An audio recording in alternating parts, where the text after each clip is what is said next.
Howdy, I'm CyberX with Outlandishly Crafted, and today we are going to be looking at the update to the Zcash ecosystem 3D visualizer. I don't really have a name yet, but we did some different work on it since the last video. The big thing now, when you click something, you actually get a more reasonable line system, which I think is nice. And then I put in a theme system so that you can have a nice difference of theme. And then I also put in a color theme system so you can have a nice kind of set it up for whatever works for your eyeballs. I did a nice one with white if you have a hard time reading it. You can also go in and change them specifically now. So like projects is now pink, and that should save as your main one. So if you find like this blue, so you find portal and change it to yeller. Now it's yeller. Now let's jump into timeline, which is what I've been working on. So you can use the wheel on the mouse to zoom in and out. And then if you left click, you can rotate, and right click moves you about. And then the keyboard now, WASD and Q and E, I have to look at, Q and E now work. So you got those. So one of the nice features I added is now you can scroll the timeline with the scroll line. So if you want to be something like this, you kind of want to see and ride along, then you can scroll through the timeline as everything happens. Right?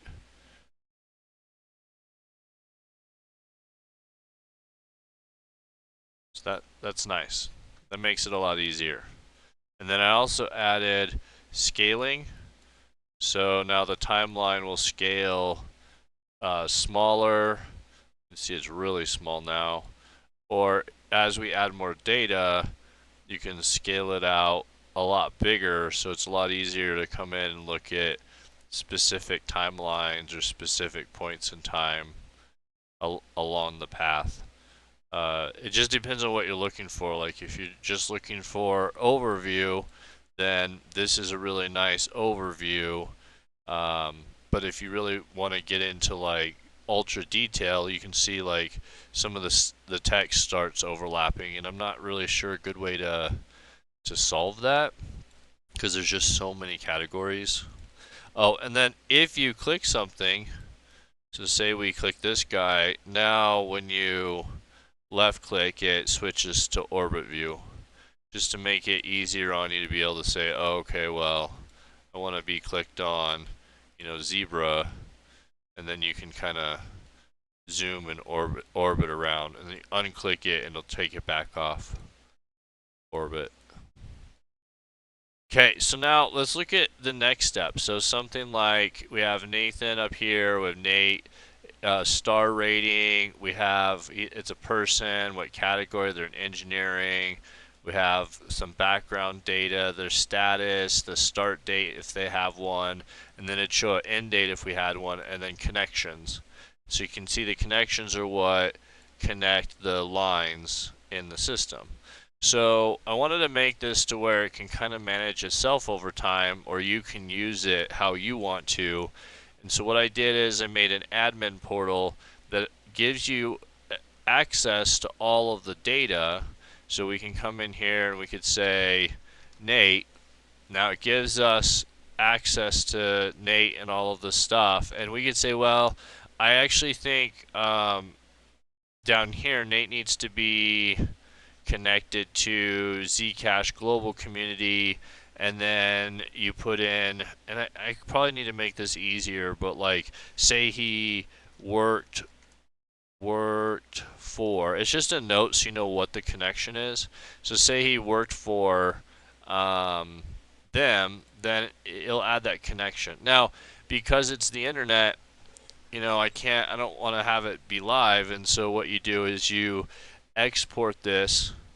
It gives you the whole database. You export it to a PST file, and then on this side, you import that data, and then it'll just update what you see. And it'll save that in a local file so that when you come back to it, it'll keep that. If you want to go back, you can just refresh and it should reset it back. But that way, you could have your own database with your own stuff and use this as a way to manage it and add, remove, and maybe you don't want 200 records and you want to delete the people out. You could just go and delete the people out and then use your own stuff. And maybe you only want to focus on funding or focus on something, and all that other stuff's just in the way. You could just take it out and do what you want. And then maybe you have a lot more data, or maybe you want to do it for a different industry. Maybe you want to do iCoin. You could do the same thing by just exporting the data.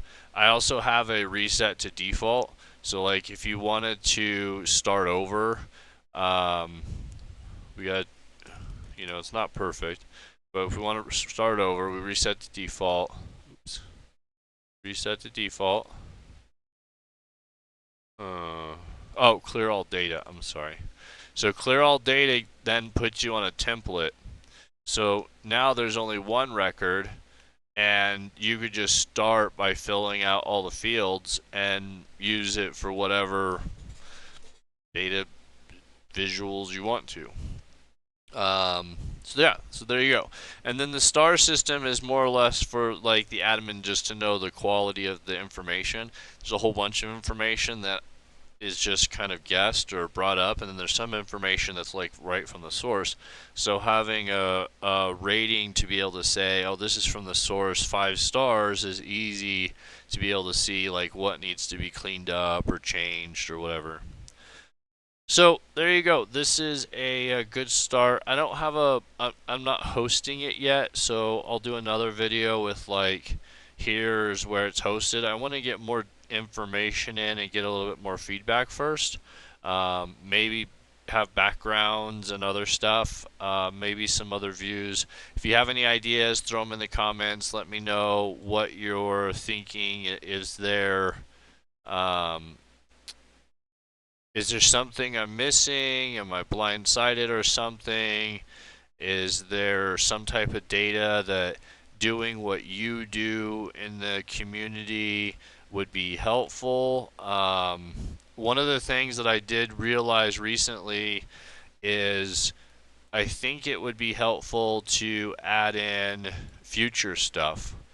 So right now, like, there's not really any future, but I saw that, there is some data about upcoming stuff, and so it would be kind of nice to have like a box here that was like, okay, well, here's planned, and then here's historical. If you're somebody that is in the industry and the AI missed you when we went through and gathered up the database data, reach out or put in the comments, let me know, and we'll get you added. A lot of dates are hard to find, and so a lot of these dates are just like made up. Made up, but Nathan's been doing this stuff, and Darla, and a lot of these people have been doing it for so long, it's really hard to like pinpoint a start date, because it's kind of like they've been doing it. So those are just there, so we have a start date.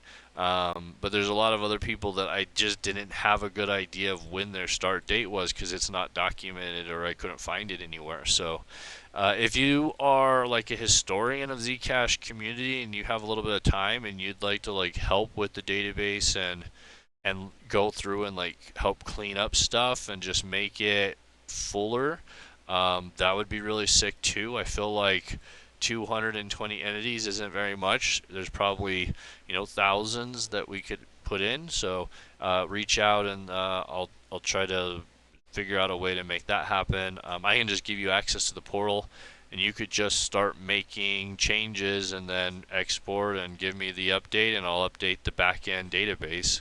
But yeah, I'm CyberAxe with Outlandishly Crafted, and this is a Zcash data modeling concept that I've been working on. I call it 3D AIFI.